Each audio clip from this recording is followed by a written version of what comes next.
Hey guys, welcome back. This is week 3 of my first cycle of the cube method. So we're going to start off with speed bench. This was Monday this week. 225 for 8 sets of 3 with 30 seconds rest. This is pretty tough.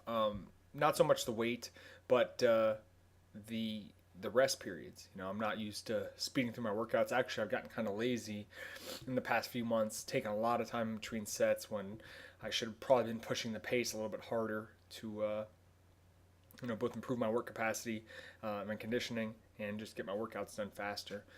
One thing I really like about the cube method thus far is that and this is my own doing as well as the design of the program itself, is that I've kept my workouts fairly short. The last training cycle I was in the gym for upwards of 2 hours on some days, and now I usually get done within an hour, give or take, depending on the day. This was one of those days that was really quick. Any of the speed days are very fast by nature just because the rest periods are so short. So those sets were all done in succession and as fast as possible. And I moved on to hover bench, which is basically a pause bench where you stop the bar basically from like a one board position off your chest. I'd like to keep my pauses a little bit longer on this movement and get them a little bit closer to my chest. But it was the first time I've ever done them, so it's something to work on. It was hard to tell how close they were coming to my chest, but I know I can definitely pause them a little bit longer. Worked up to 225 for a triple on that, and that was all I did as far as the big stuff that day. Wednesday was repetition squat, and this was way tougher than I expected. I haven't done more than 6 reps. Oh, excuse me. It's more than 6 reps on a squat in I don't know how long.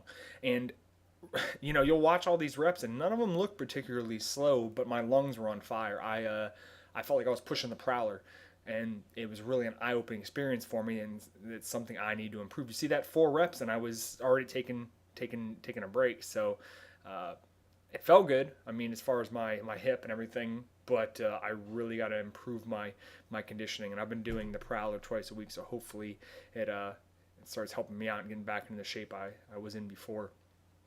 I did some snatch grip axle deadlifts, Romanian deadlifts, because I mean, you can always work the grip. This is just for variety's sake, and snatch grip obviously makes it a lot harder.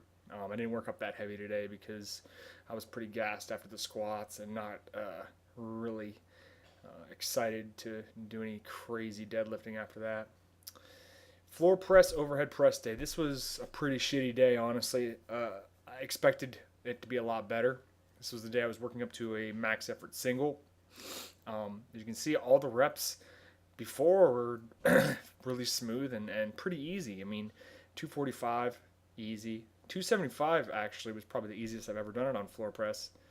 And I really thought that I had 300 in the bag, but you'll see my right arm, my arch nemesis right arm, die, and that was it for the heavy stuff. So I stripped it down to 225, decided to do some rep work, a little back off stuff. I'm pretty sure this was a PR. Never really tried to work up to that many reps in the floor press, but it felt good to do some reps. Something like I said, something else I need to work on in all my lifts, not just my squat. Moved on to overhead press, the other bane of my existence besides bench. Not the best day here either. Probably not the easiest thing to do to go max effort overhead press after doing max effort floor press, especially that rep after that rep out set at the end. But I figured I'd be all right. 155 wasn't too horrible. 175, pretty tough. Not very good at all. Went for 185, and I've done 200 before, but it wasn't in the cards for that day. Then I put on the old Slanger elbow sleeves and did some rep work. Did 135 for 8, really focusing on the extension at the top, and my grip's a little bit more narrow than a lot of people's would be. I try to keep the triceps involved in it. Last day, and there's heavy deadlift. Okay, yeah, I did not mean to put that in there. Whatever. 455, 500, no belt, and this day was just off, man. I haven't pulled sumo in a month, and it definitely felt like it. So I wasn't trying to do anything crazy. Did 545 for a single, then pulled 495 from a 2-inch deficit, and I was done for the day. 135 for 10 front squat. I did 2 sets of these. Something else I need to really work on is my front squat and I'm going to start doing it with a lot more frequency, with different intensities and different rep ranges, and start getting that upper back stronger. And hopefully it helps out my deadlift, because I need all the help I can get at this point.